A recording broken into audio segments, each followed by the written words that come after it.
Pai, seja convosco. Estamos de volta com o canal Arte de Pregar, a leitura bíblica da Bíblia do expositor Jimmy Swaggart. Dessa vez a gente está no capítulo 9 de Gênesis, a aliança de Deus com Noé. E a gente vai acessar o site do canal Arte de Pregar a Palavra.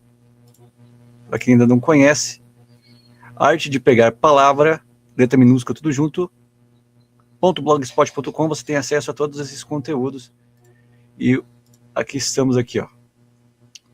Gênesis capítulo 9, a aliança de Deus com Noé e o recomeço da humanidade. É o período aproximado 2348 a.C. Após o dilúvio, Deus inicia uma nova etapa da história da humanidade. Gênesis 9 apresenta uma aliança que o Senhor fez com Noé, seus descendentes e toda a criação. Também encontramos importantes ensinamentos sobre a santidade da vida, a responsabilidade humana, o governo civil e a misericórdia de Deus demonstrada através do arco celeste. Mas aqui fala arco-íris, né, como todos conhecem, mas não aconselho falar arco-íris, porque íris é nome de uma deusa. O arco da Bíblia é arco celeste ou arco da aliança. 1. Deus abençoa Noé e seus filhos. E abençoou Deus a Noé e a seus filhos, e disse-lhes: sede fecundos, multiplicai-vos e enchei a terra. Após o juízo do dilúvio, Deus abençoa Noé e sua família, renovando a ordem dada anteriormente a Adão. O comentário do expositor: a bênção dada a Noé está diretamente ligada à aliança que Deus estabelece com ele. O Senhor não apenas preservou a humanidade, mas também garantiu a continuidade da vida na terra. Aplicação prática: Deus é especialista em recomeços. Mesmo depois de grandes crises, fracassos ou perdas, ele continua oferecendo novas oportunidades para aqueles que confiam nele. 2. O domínio sobre os animais. E o temor e o pavor de vós virão sobre todo animal da terra. O comentário do expositor significa que o homem teria a capacidade de domesticar e utilizar determinados animais para seu auxílio e sustento. Aplicação prática: Deus concedeu ao ser humano responsabilidade sobre a criação. Isso não significa a exploração irresponsável, mas a administração consciente dos recursos que ele nos confiou. 3. A permissão para consumir carne. Gênesis capítulo 9, verso 3. Tudo quanto se move e vive nos servirá para alimento. Comentário do expositor: antes do dilúvio, conforme Gênesis capítulo 1, 29, a alimentação humana era baseada em vegetais após o dilúvio, depois permite também o consumo de carne. Aplicação prática: Deus continua suprindo as necessidades humanas, sua provisão adapta às circunstâncias sem comprometer seus propósitos. 4. A proibição de consumo de sangue. A carne, porém, com sua vida, isto é, com seu sangue, não comereis. Comentário do expositor: a principal razão dessa proibição está ligada ao significado espiritual do sangue. Ao longo das Escrituras, o sangue aponta para a obra redentora de Cristo na cruz. Aplicação prática: a salvação tem um preço. O sangue derramado por Jesus nos lembra constantemente do valor da redenção. 5. A santidade da vida humana. Quem derramar sangue de homem, pelo homem terá o seu sangue derramado. O comentário do expositor: aqui encontramos uma das primeiras bases para a instituição do governo humano e da justiça civil. Deus demonstra o valor sagrado da vida humana.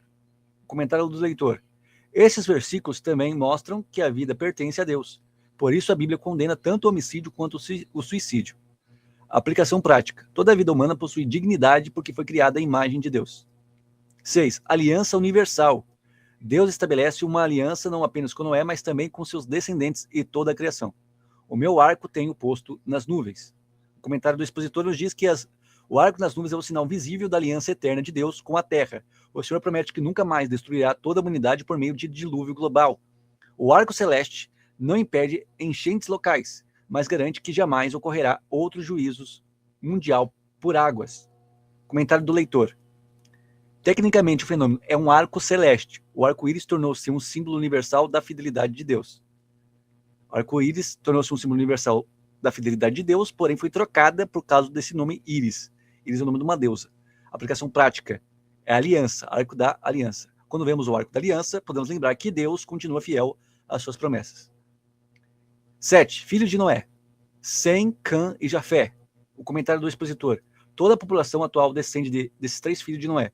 Canaã é mencionado porque a sua descendência futuramente se tornaria inimiga de Israel. Aplicação prática: toda a humanidade possui uma origem comum diante de Deus. A embriaguez de Noé. 8. A primeira menção ao vinho. Está lá em Gênesis capítulo 9, do 20 e 21. E bebeu do vinho e embriagou-se. O expositor nos diz: esta é a primeira referência bíblica ao vinho e à embriaguez. Na Bíblia, a primeira menção de algo geralmente estabelece princípios importantes. Neste caso, o episódio funciona como um alerta sobre os perigos da bebida alcoólica e da perda de autocontrole. Aplicação prática: até mesmo os homens de fé podem cometer erros quando baixam a guarda espiritual. O pecado de Cã. Gênesis 9:22. Cã viu a nudez de seu pai. O expositor nos diz que o pecado se espalha rapidamente quando é exposto com zombaria e falta de respeito. Comentário do leitor: não há necessidade de supor algo além do texto. O relato pode ser entendido como um ato grave de desrespeito e humilhação contra Noé. Então aqui porque o expositor quis relatar sobre um ato homossexual, mas não é. Está lá na Bíblia do expositor, de Jim Swaggart. Se você pesquisar, vai ver que ele atribuiu um ato homossexual. Ou que alguns relatam, não que o expositor pense dessa maneira. Mas foi um ato de desrespeito somente. Aplicação prática: quando alguém falha, nossa reação revela nosso caráter. A atitude de Sem e Jafé. No verso 23, cobriram a nudez de seu pai. O expositor: o amor procura restaurar. Sem e Jafé demonstram honra e respeito. O detalhe: eles foram de costas e não de frente, para não ver a nudez de seu pai.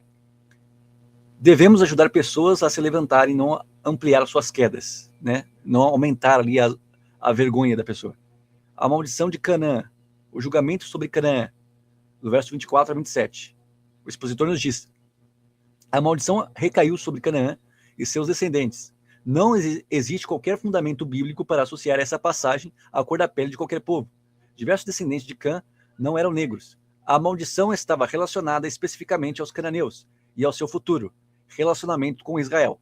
Raabe, uma cananeia, é um excelente exemplo de qualquer pessoa poderia escapar do juízo através da fé em Deus.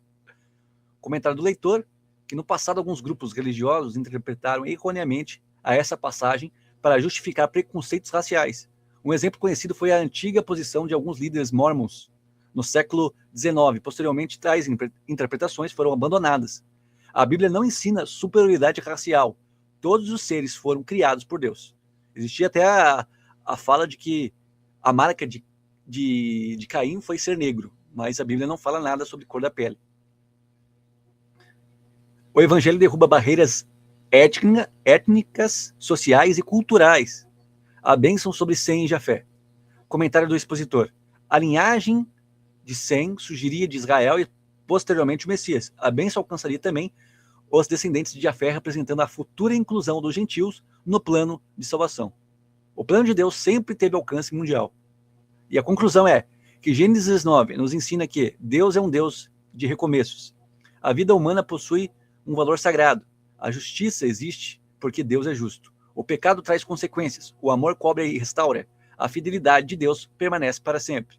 O arco celeste continua lembrando que Deus cumpre suas promessas. Mesmo em um mundo marcado pelo pecado, o Senhor permanece governando a história e conduzindo seu plano de redenção até a sua consumação em Cristo. Então aí, o capítulo 9 da Bíblia do Expositor. Essa Bíblia é muito excelente para entendimento. Eu espero que agregue um entendimento. E o destaque para Canaã. O destaque é para Canaã por quê? Ele zombou do pai, aumentou a vergonha do seu pai. Ou seja, quando você espalha o pecado, você tira a possibilidade daquela pessoa talvez se redimir depois. Você pode fazer com que aquela pessoa se afaste ainda mais de Deus ao expor com falta de respeito, como Canaã fez com seu pai, a condição que ele estava após se embriagar. Já Jafé, Sem e Jafé, foram de costas cobrir a nudez do seu pai, para não ver a vergonha do seu pai, e cobrir a sua nudez, demonstrando respeito. Então, por mais que seja tão grave o pecado da pessoa, isso não de maneira nenhuma deve ser motivo de zombaria. Então, cada capítulo, lendo, por mais que seja uma leitura de um expositor que tem alguns pensamentos diferentes da doutrina, a qual a igreja a qual frequento tem pensamentos diferentes, mas que auxiliam no entendimento ainda maior para cada capítulo. Claro, com senso crítico, senso analítico, para saber o que é certo, o que a Bíblia diz, o que a Bíblia não diz.